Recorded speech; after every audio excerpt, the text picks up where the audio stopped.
एक व्यक्ति मूर्ति बनते हुए देखना चाहता है।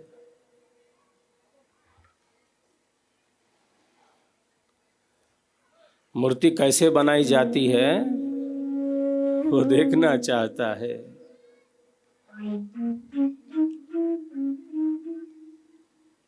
तो पहुंच जाता है मूर्तिकार के पास, देख रहा है कि मूर्तिकार मूर्ति तो बना नहीं रहा, बस हथौड़े के प्रहार से पत्थर तोड़े जा रहा है।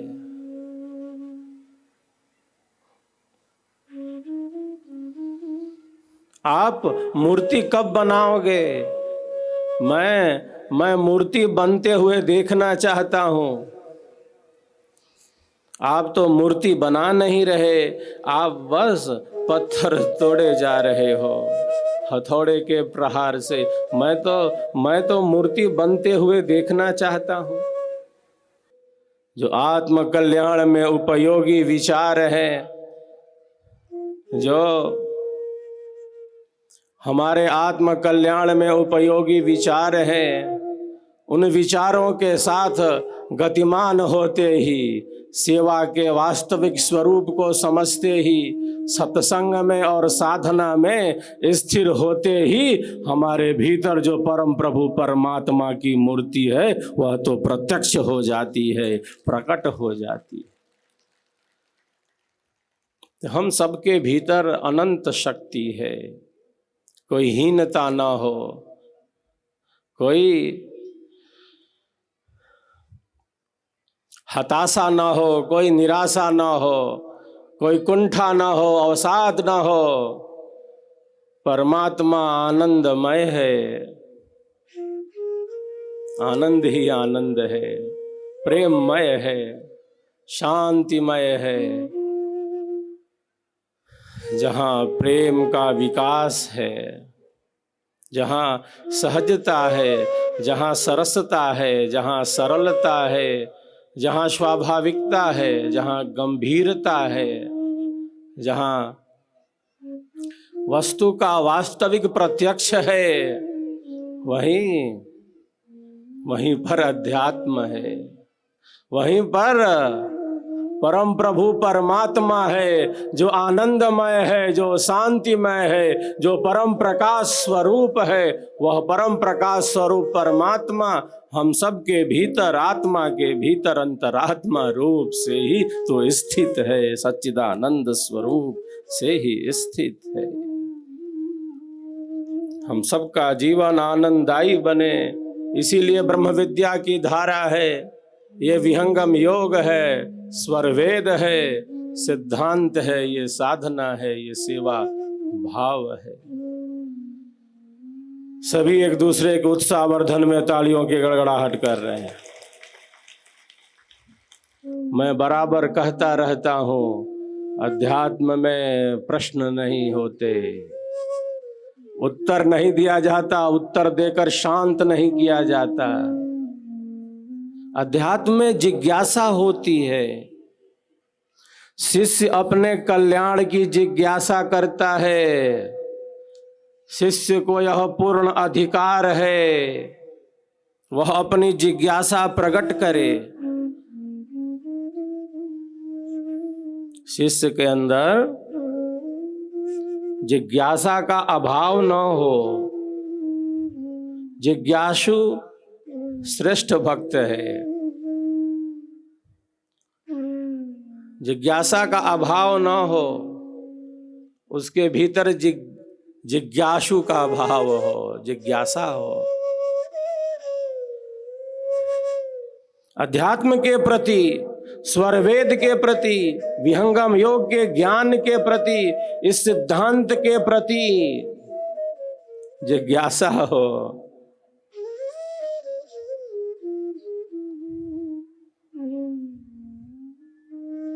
चार प्रकार के भक्त होते हैं।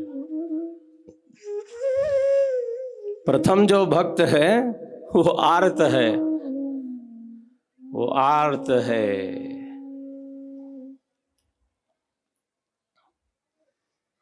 जो द्वितीय प्रकार का भक्त है वह जिज्ञासु है, अर्थार्थी है, और ज्ञानी भक्त है, ज्ञानी भक्त है। चारों प्रकार के जो भक्त हैं वे तो कल्याण ही चाहते हैं, वे तो कल्याण ही चाहते हैं।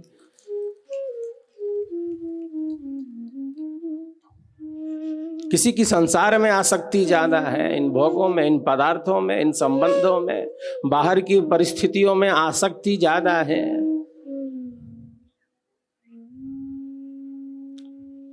कामनाओं की ही सिद्धि का पूर्ण प्रयत्न है। जो हमारे मन में कामनाएं हैं, इच्छाएं हैं, हमारा मन तो जैसे इच्छाओं से भरा है, हमारा मन तो ऐसे कामनाओं से भरा है।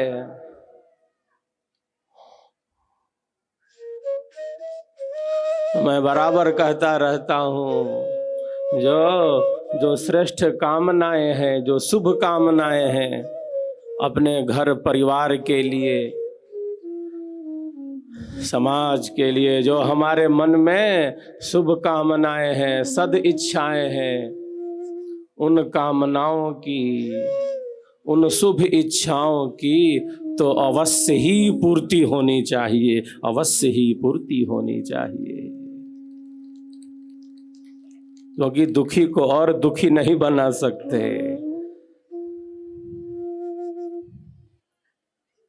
वो तो संसार के दुखों से दुखी है। सुख प्राप्ति में बाधा है इसलिए दुखी है, सुख प्राप्ति में बाधा है, कामनाओं की पूर्ति में बाधा है इसलिए दुखी है। और संसार का सुख ही ऐसा है जैसे मानो ओस की बूंद हो, तत्क्षण कर छूते ही नष्ट हो जाए।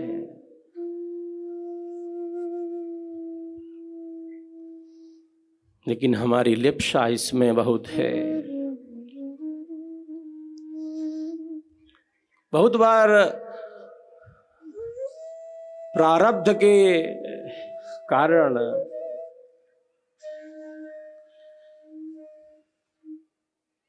क्योंकि प्रारब्ध का फल प्राप्त होता है, प्रारब्ध पहले बना पीछे बना शरीर। बहुत सारी हमारी जो कामनाएं हैं, हमारी जो इच्छाएं हैं वो पूर्ण नहीं हो पाती। अध्यात्म का मार्ग निराला है, अध्यात्म का मार्ग निराला है। कामनाएं सिद्ध हो जाएं, कामनाएं पूर्ण हो जाएं तो अच्छा है, होना ही चाहिए। सिद्ध हो कामनाएं, पूर्ण हो इच्छाएं। लेकिन अध्यात्म केवल भौतिक कामनाओं की सिद्धि तक तो सीमित नहीं है। कामनाएं पूर्ण हो जाएं, पूर्ण हो, यह उत्तम है। लेकिन कामनाएं पूर्ण न हो, कामनाएं पूर्ण न हो तो ये कोई अनुत्तम नहीं है, ये कोई खराब बात नहीं है, ये कोई कामनाओं की पूर्ति का ही तो साधन नहीं है। कामनाएं पूर्ण हो जाए तो अच्छा है, ना हो जाए तो भी अच्छा है, यही भाव होना चाहिए। इतना स्थिर है साधक, इतनी स्थिर है साधिका। कामनाएं पूर्ण हो जाए तो ठीक है, ना हो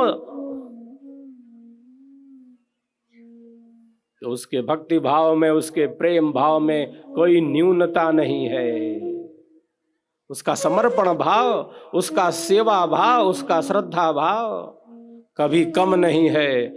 संसार के सुख में, संसार के दुख में, संसार के किसी भी सुख में, संसार के किसी भी दुख में इतनी शक्ति नहीं है, इतनी शक्ति नहीं है कि उसको आत्म कल्याण के ही मार्ग से दूर कर सके, सेवा सत्संग और साधना से दूर कर सके।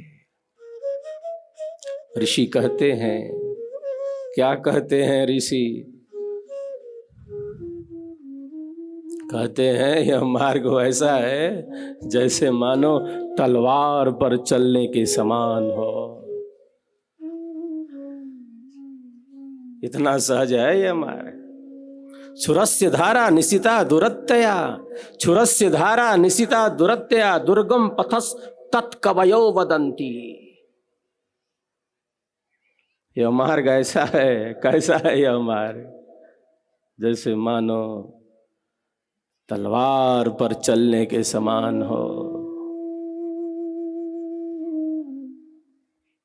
जो ज्ञानी भक्त है वह विवेकी भक्त है। जैसे जैसे हमारा सत्संग बढ़ता है, स्वर वेद के प्रति श्रद्धा बढ़ती जाती है, विहंगम योग के सिद्धांत के प्रति सत्य का विश्वास हमारा बढ़ता जाता है, तो केवल विश्वास ही नहीं बढ़ता, केवल हमारा ज्ञान ही नहीं बढ़ता, बल्कि हमारा जो आंतरिक प्रेम है वह भी बढ़ता जाता है, और जो हमारा अहंकार है वह कम से कम होने लगता है, शून्य से शून्य होने लगता है।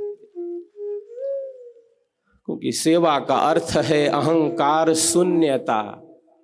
सेवा का अर्थ है अहंकार शून्यता, सहजता, सरसता, सरलता, स्वाभाविकता, गंभीरता, स्थिरता, यह समस्त दैवी गुण विकसित हो।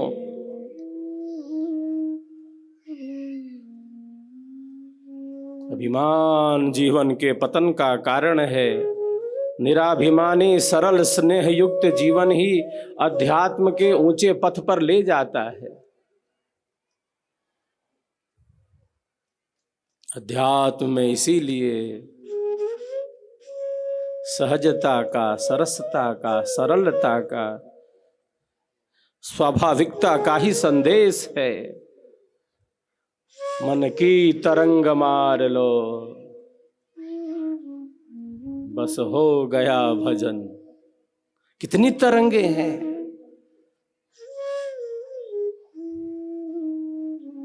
समुद्र के ऊपरी भाग पर, समुद्र के बाह्य धरातल पर कितनी तरंगे हैं, और ये तरंगे आपस में लड़ रही हैं। तरंगों के लड़ने से अशांति है, अस्थिरता है, चंचलता है, चपलता है।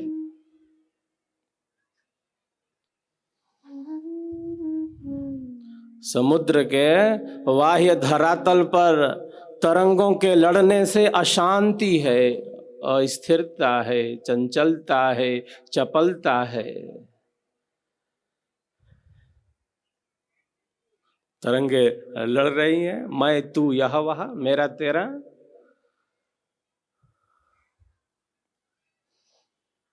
अनंत अनंत जन्म और जीवनों से यह सब घटित होता चला आ रहा है।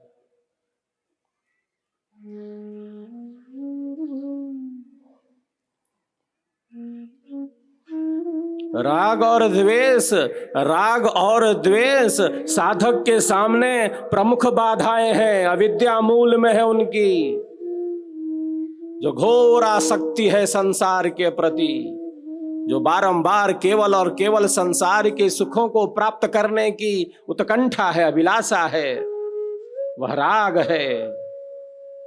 जो सुख के पीछे पीछे जैसे दौड़ा जा रहा हो, भागा जा रहा हो, जैसे भाग रहा है हिरन, मृग कस्तूरी वाला जंगल में भटक रहा है। यहाँ मिल जाएगा, मैं सुखी हो जाऊंगा, वो हो जाएगा, ऐसा हो जाएगा। वो भटक रहा है, वो ढूंढ रहा है, इस पर्वत से उस पर्वत में ढूंढ रहा है। झरने के पास जो वृक्ष लता औषधियां हैं, उनसे तो ये सुगंधी नहीं आ रही है। वो ढूंढ रहा है, भटक गया है।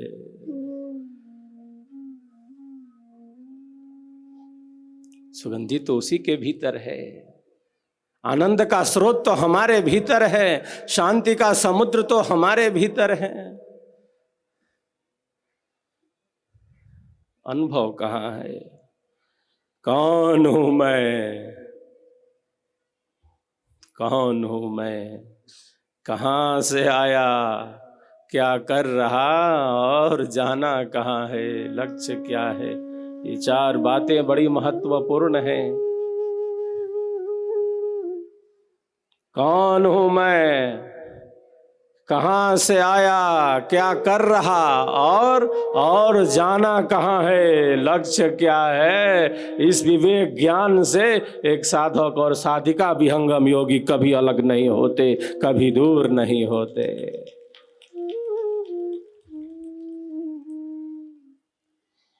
बाहर तो भटकाव है, बाहर तो परिवर्तन है, बाहर तो अस्थिरता है।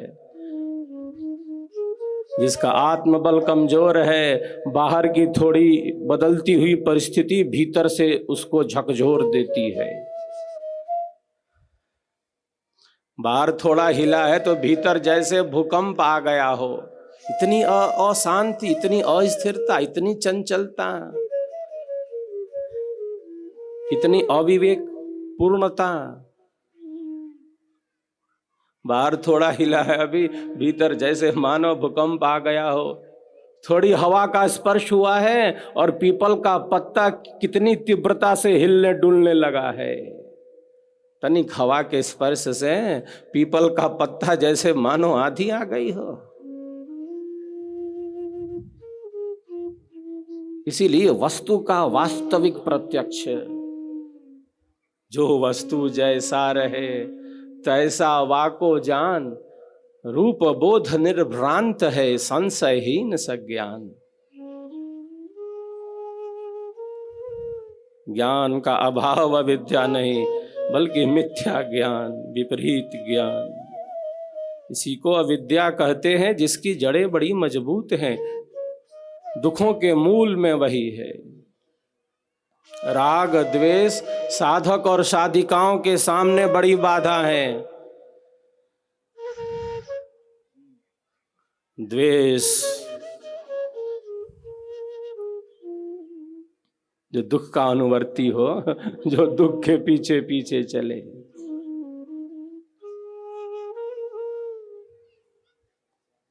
हम रहते हैं वर्तमान में, हम रहते हैं वर्तमान में, लेकिन मन रहने दे तब ना वर्तमान में रहेंगे।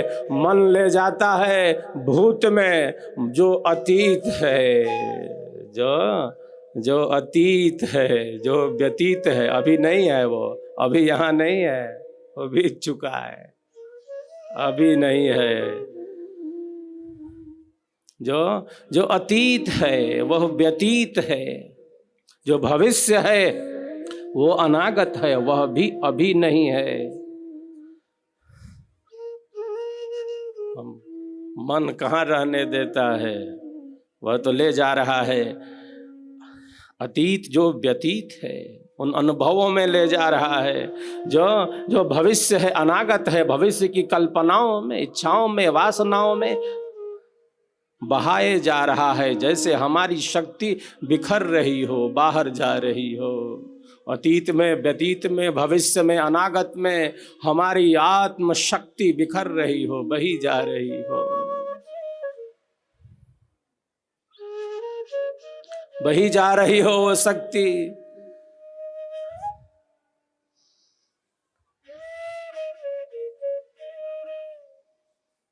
और साधना में ये सब बाधाएं हैं। जो है उसका अनुभव जहां है वहां है स्थिर। और जितनी देर स्थिर करना चाहे वहां स्थिर है साधक साधिकाएं। मन की ऐसी स्थिति है, विचारों के उठा पटक पर इतना नियंत्रण है, इतना संयम है।